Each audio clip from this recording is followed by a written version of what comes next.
Hello दोस्तों, नमस्कार, जय हिंद। आप सभी का स्वागत है। उम्मीद करते हैं कि आप सभी लोग अच्छे होंगे। हम लोग हाई कोर्ट यानी उच्च न्यायालय के बारे में पढ़ रहे थे, जिसमें देखे थे कि उसका गठन कब हुआ था। उच्च न्यायालय भारत में वर्तमान में कितने उच्च न्यायालय हैं, उच्च न्यायालय के न्यायाधीश की क्या की योग्यताएँ होते हैं, इसके बारे में आज हम लोग पढ़ेंगे। दूसरा इसका लेसन होगा, ये हम देखते हैं, ठीक है। तो उच्च न्यायालय जो है अनुच्छेद 214 आर्टिकल 214 जो है ये कहता है कि राज्य में उच्च न्यायालय होगा। प्रत्येक राज्य में क्या होगा? तो प्रत्येक राज्य के लिए एक उच्च न्यायालय होगा, एक उच्च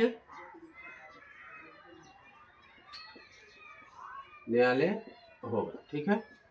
लेकिन कभी कभी ये भी देखते हैं कि दो या दो से अधिक राज्यों के एक ही उच्च न्यायालय होते हैं। जैसे हरियाणा और चंडीगढ़, इसकी स्थापना 1947 में हुआ था। तो हरियाणा और चंडीगढ़ केंद्र शासित प्रदेश भी है। इस तीनों का एक ही उच्च न्यायालय, चंडीगढ़ उच्च न्यायालय। तो ऐसा भी होता है, ठीक है। और अनुच्छेद 215 जो है वह उच्च न्यायालय माने कि हाई कोर्ट भी एक अभिलेख न्यायालय रिकॉर्ड रखते हैं, ठीक है। तो यह भी दूसरा अनुच्छेद क्या करता है? उच्च न्यायालय भी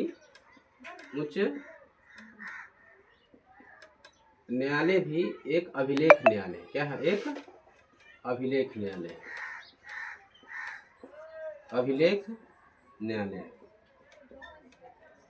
ठीक है। 216 में जो है इसका गठन के बारे में दिया गया है। इसका गठन कैसे किया जाता है? 216 में क्या है? तो गठन है। 216 में गठन है। 19 जो है 219 इसमें शपथ है। क्या है? शपथ है। मुख्य न्यायाधीश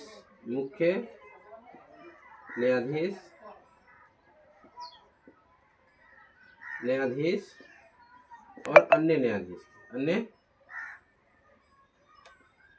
न्यायाधीश शपथ के बारे में दिया गया। और 20 में जो है 220 में इसमें उच्च न्यायालय के जो मुख्य न्यायाधीश होते हैं, 4 न्यायाधीश होते हैं, वह किसी अन्य न्यायालय में वह प्रैक्टिस नहीं कर सकते हैं। मतलब कि उसके बाद सेवानिवृत्त होने के बाद दूसरे अन्य उच्च न्यायालय प्रैक्टिस नहीं कर सकते हैं, ठीक है।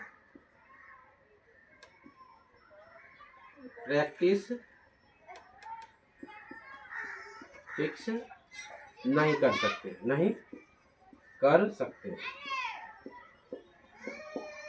ठीक है। इसमें इम्पोर्टेंट बात यह है, इसमें बराबर एग्जाम में पूछी जाती है कि उच्च न्यायालय के जो मुख्य न्यायाधीश है उनकी शपथ कौन दिलाता है? तो शपथ दिलाते हैं उस राज्य के राज्यपाल। कौन दिलाते हैं? राज्यपाल। लेकिन इसकी नियुक्ति कौन करते हैं? तो नियुक्ति करते हैं राष्ट्रपति। कौन करते हैं? तो राष्ट्रपति। यह जो है इसकी पूरी जो प्रक्रिया है वह कॉलेजियम व्यवस्था के तहत, परामर्श मंडल जिसको कहते हैं, कॉलेजियम व्यवस्था के तहत की जाती है। कॉलेजियम व्यवस्था में जैसे 10 या 15 जैसे मुख्य न्यायाधीश होते हैं, उस राज्य के न्यायाधीश होते हैं, और अन्य सर्वोच्च न्यायालय के न्यायाधीश से उसका उसको सेलेक्ट किया जाता है, जिसको गठन किया जाए। उसके बाद राष्ट्रपति को परामर्श भेजते हैं, राष्ट्रपति उसकी नियुक्ति करती है। इसीलिए भारत का जो न्यायपालिका है वह स्वतंत्र न्यायपालिका कहा जाता है। इसमें सरकार के ऊपर कोई दबाव नहीं होता। लेकिन ज़्यादातर देखते हैं जो कभी कभी इस पर भी आरोप लगाया जाता है। लेकिन इसमें भी कहा गया, आर्टिकल ये कहता है कि उच्च न्यायालय के मुख्य न्यायाधीश या अन्य न्यायाधीश की आलोचना आप नहीं कर सकते हैं। इसकी चर्चा संसद या राज्य विधानमंडल में नहीं की जाती है। इसकी कि कैरेक्टर पर आप सवाल नहीं उठा सकते हैं, ठीक है। इसलिए स्वतंत्र न्यायपालिका, इसकी चर्चा नहीं की जाती। हाँ, कदाचार या दुर्व्यवहार पर इसको संसद इस मुख्य न्यायाधीश को हटा सकते हैं। क्या कर सकते हैं? तो महाभियोग लगा कर हटाया जा सकता है।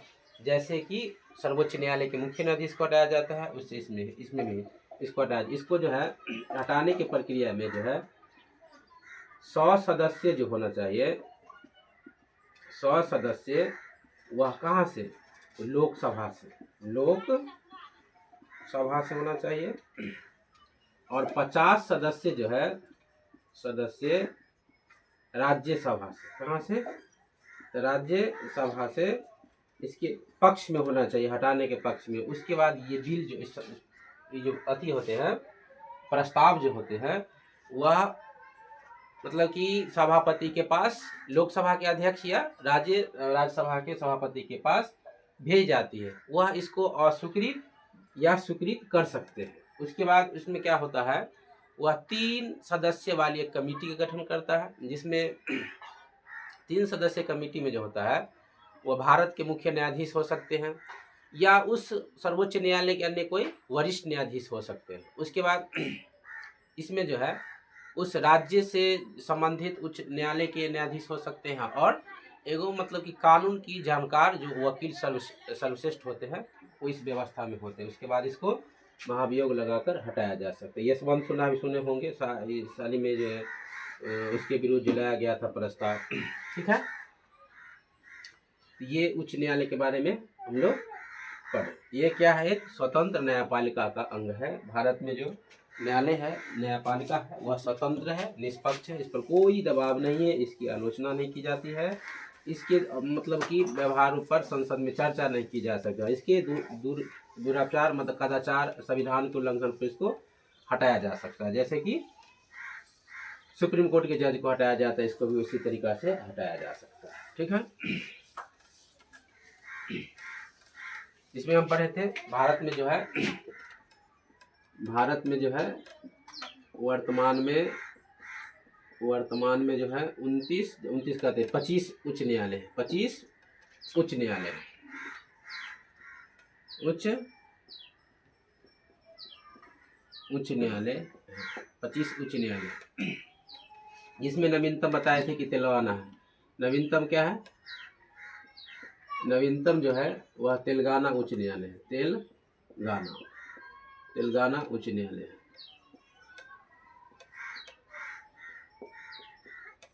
इसका गठन 2018 में हुआ है, 2018 में हुआ। और इसमें इम्पोर्टेंट है कि ऐसे कौन सा केंद्र शासित प्रदेश है जिसका अपना उच्च न्यायालय है, तो दिल्ली और जम्मू कश्मीर। पहले जम्मू कश्मीर राज्य था, लेकिन आर्टिकल 370 के हटाकर उसको क्या बनाया गया है, केंद्र शासित प्रदेश बनाया है, जिसमें जम्मू कश्मीर और लद्दाख आते हैं। ठीक है, तो केंद्र शासित प्रदेश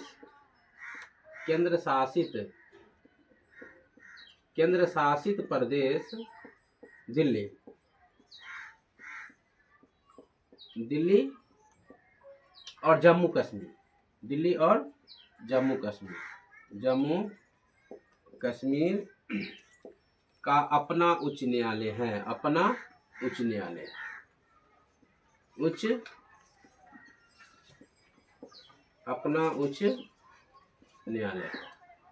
क्या है, ये अपना इसका उच्च न्यायालय है। चंडीगढ़ उच्च न्यायालय इसमें कह सकते हैं, इसका जो 1947 में था, लेकिन दिल्ली उच्च न्यायालय की स्थापना 1966 में हुआ था, 1966 में। और केंद्र शासित प्रदेश इसका जो है तो 1928 में हुआ था, 1928 में इसका न्यायालय की स्थापना हुआ था। अभी वर्तमान में जम्मू कश्मीर एक केंद्र शासित प्रदेश है और दिल्ली भी केंद्र शासित प्रदेश, सबसे बड़ा केंद्र शासित प्रदेश कहते हैं, जिसमें जनसंख्या सबसे ज़्यादा है। ठीक है, इसको विधानसभा का मतलब कि इसमें दिल्ली में जो है विधानसभा का मतलब कि मुख्यमंत्री बनते हैं, विधानसभा का सीट है, और राज्यसभा का भी प्रावधान किया गया है, लेकिन है क्या, तो केंद्र सरकार के अधीन है, केंद्र शासित प्रदेश है। ठीक है, और चंडीगढ़ बराबर को है, चंडीगढ़ हरियाणा और पंजाब, चंडीगढ़ केंद्र शासित प्रदेश है, चंडीगढ़, पंजाब, हरियाणा, ये तीनों का एक ही उच्च न्यायालय है, चंडीगढ़ उच्च न्यायालय। कहाँ है, तो तीनों का एक ही न्यायालय है, एक ही उच्च न्यायालय है, उच्च न्यायालय है चंडीगढ़। कहाँ है, तो चंडीगढ़। चंडीगढ़। अभी भी ऐसा कहते जैसे गुवाहाटी में देखते हैं, असम, मिजोरम, नागालैंड, ये सब का मतलब सुनवाई होती है। ऐसा मतलब न्यायालय है जिसमें उसका पीठ मतलब कि रहता है एक ही को न्यायालय, लेकिन सुनवाई अलग अलग किया जाता है। ठीक है, जैसे जैसे जैसे पूना, जैसे गोवा का हुआ, इसमें महाराष्ट्र उच्च न्यायालय में, मुंबई उच्च न्यायालय की सुनवाई होती है। इसका संवैधानिक पीठ अलग अलग होता है। ठीक है,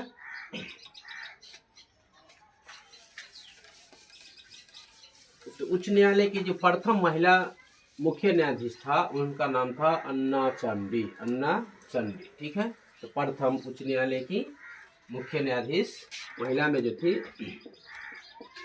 प्रथम उच्च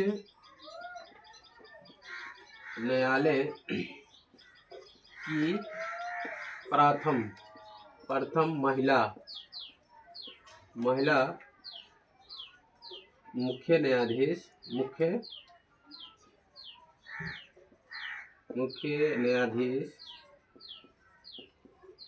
न्यायाधीश अन्ना चांडी। कौन सा था? अन्ना चांडी थी। ठीक है,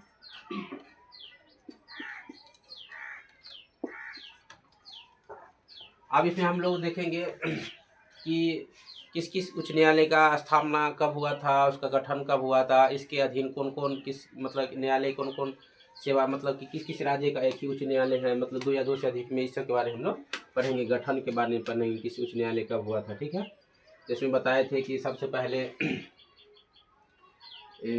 1862 में 3 उच्च न्यायालय का स्थापना। प्रावरी क्वेश्चन पूछा जाता है कि कलकत्ता, मुंबई और मद्रास 3 उच्च न्यायालय की स्थापना कब हुआ था? 1862 में।